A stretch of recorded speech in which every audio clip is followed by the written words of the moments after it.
This morning on DC News Now, for that Monday morning commute, it's a cold start. Many of us starting off into the teens, even 20s. Yes, for actual air temperatures. We're not talking about wind chill. So again, make sure to bundle up as you're stepping out the door on this Monday. Thankfully, we're tracking a gradual warm up through the work week. All of those details with those numbers coming up. Beyond tired of waking up every day to something like this. It's traumatic. And coming to terms with tragedy, how the Colorado Springs community is rallying around its LGBTQ neighbors after a deadly attack at a bar. Plus, tearful goodbye, how family, friends, and classmates were remembering 3 UVA students killed on campus. And getting ready to hit the road, what you need to know before filling up your gas tank and heading out of town this week. The station covering all of the DMV. This is DC News Now. All right, it's 6 o'clock on this Monday morning. Good morning to you. Thanks for joining us. I'm Corey James. Good morning. I'm Tanaya Wright. You're definitely going to want to bundle out as you head out the door on this Monday morning. We want to get right to meteorologist Jackie Layer with a check on our forecast. Good morning. Yeah, good morning tonight. And Corey, you can't quite tell from this Capitol building live shot right now, but it is a cold start to the day. As soon as you step out the door, you got to brace for it just because temperatures are actually starting off into the teens to 20s. Currently 27 in the district right now, 23 in Frederick, 22 right now in Hagerstown. But notice for much of the I-81 corridor, we're starting off into the mid to upper teens. 19 right now in Winchester, 16 off towards Cumberland, or 21 currently in Fredericksburg. Wind chill, just have a little bit of that just because we do have a little bit of that light breeze. 21 is what it feels like in the district. 18 is what it feels like in Culpeper. 14 over towards Winchester. 16 in Hagerstown. High pressure is with us. That's keeping us clear and also a bit on the colder side to kickstart your Monday morning. Those clear skies will be with us over the next several hours. We're looking at finally by about 9 a.m. temperatures right around the freezing mark. But later on this afternoon, those temperatures will rebound nicely and that wind not quite as strong as yesterday. So that wind chill not as drastic. We'll see those high temperatures mid-upper 40s for many, could even reach 50 for some locations. I'm seeing more 50s in that forecast over the next several days as we're getting closer and closer towards that Thanksgiving holiday. I'll have more details on that with that 7-day coming up. But Shanika's here with the very latest on traffic. How's it looking now? Well, Jackie, just past the 6 o'clock hour, you're seeing heavy traffic. Look at that, delays. And it doesn't look like you're moving much at all on 270 heading southbound. So this is in Montgomery County, Gaithersburg, right before the ICC or 370. So keep that in mind. If you're headed out, I would take 355 to get around all that mess. Let's flip over to the maps. We're talking about another issue as well. If you're coming out of Frederick heading south, you're going to find a crash right near Maryland 80. And so that is also backing things up for your early morning commute. So it's just not a good day for southbound on 270 altogether, as you can see. Again, so I would take 355 to get around that. You can take Fingerboard Road if you're coming from Frederick and find other alternative routes. Now, off of 270, watch for a water main break again. That's off of Girard Street and Teachers Way. All right, Shanika, thank you. New this morning, a fire ripped through a home near American University last night at around 10 o'clock.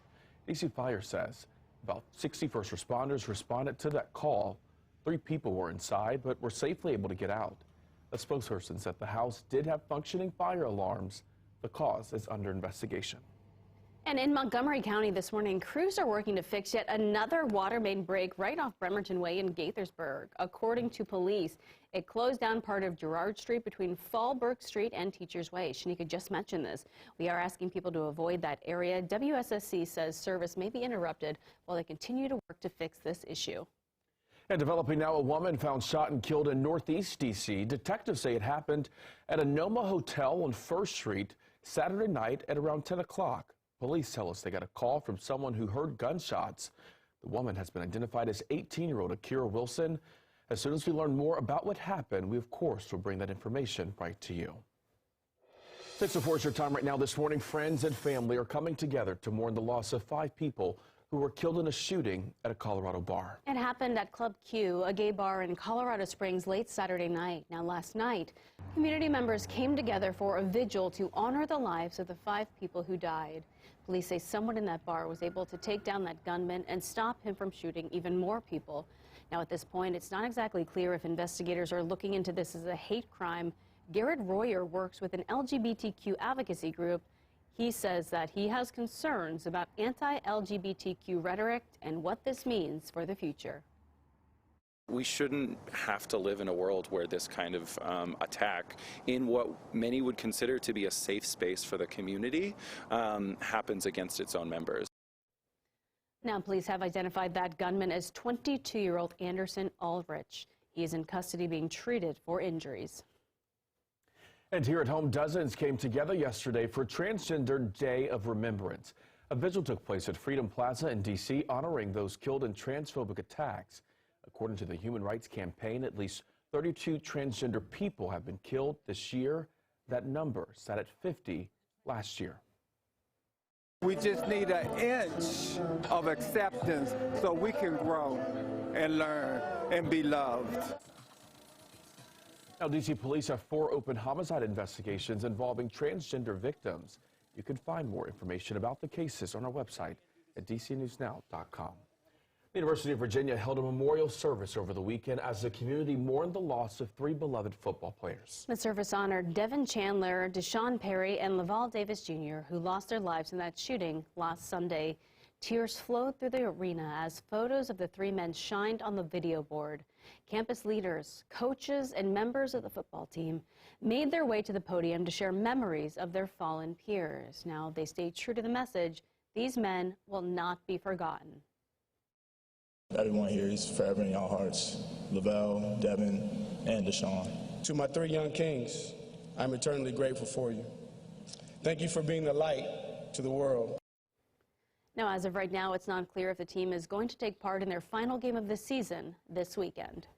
And the Washington Commanders honored the University of Virginia wearing the numbers 1, 15, and 41 on their helmets. Those were the numbers worn by Chandler, Perry, and Davis.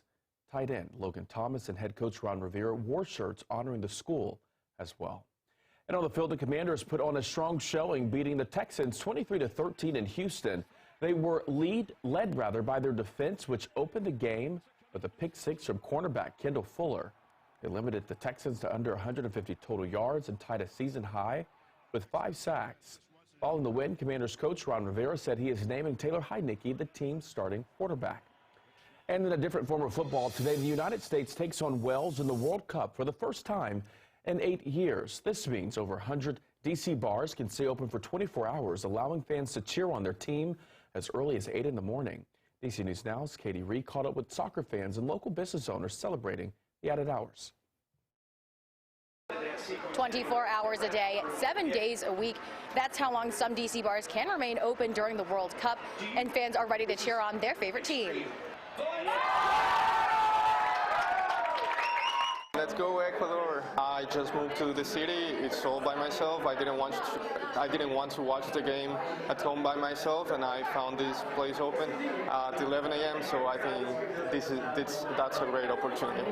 While fans in the host city of Qatar can't enjoy a beer or a drink while watching the action at the stadiums, 124 bars, restaurants, beer gardens, and clubs in the district are now allowed to sell alcohol for 22 hours a day, only banning sales from 4 to 6 in the morning until the end of the World Cup. It opens up a few venues where we can all hang out as friends rather than just waking up early and watching it all together in our apartments. I'm so excited. I'm going to have to go bar hopping around here, go to the different games at different places. So I would have never thought to go watch a game at Decades or Soft House, but here we are. The extended hours are giving local businesses a reason to celebrate as well. Some game starts at 5, some game starts at 8. Being open for the games, that's going to help us to, to have a better business. It's going to increase our sales. We're going to be serving breakfast, coffee, so everybody can come here. We're normally open really early on Saturday mornings for Premier League games. So this is just weekends and brunch for 1 month long. So whether your team is playing early in the morning or late into the night, you can enjoy the World Cup at a number of different places across the district. And for that full list, head to our website. For now in Washington, Katie Ree, DC News Now. Your time right now is 6:09. As you watch their Thanksgiving grocery prices carefully, you should also keep an eye on those gas prices before the holiday. Prices around the DMV in West Virginia are currently near the national average, according to AAA. Maryland, Virginia, and West Virginia all fell below the average of $3.66 a gallon. D.C. is over that mark. Maryland is right below that average at $3.65. West Virginia sits around $3.55. Virginia well below the average at $3.42 a gallon. DC sits well above the national average at $3.74. Now, if these prices seem scary to you, USA Today offered some tips on how you can save at the pump. Now, they do recommend finding gas stations with lower prices, so you might have to leave your neighborhood. Also, pay with cash. You can save up to $1 per 12 gallons of gas, and you should drive less aggressively and be more, this makes you more fuel efficient, so you have to fill up less.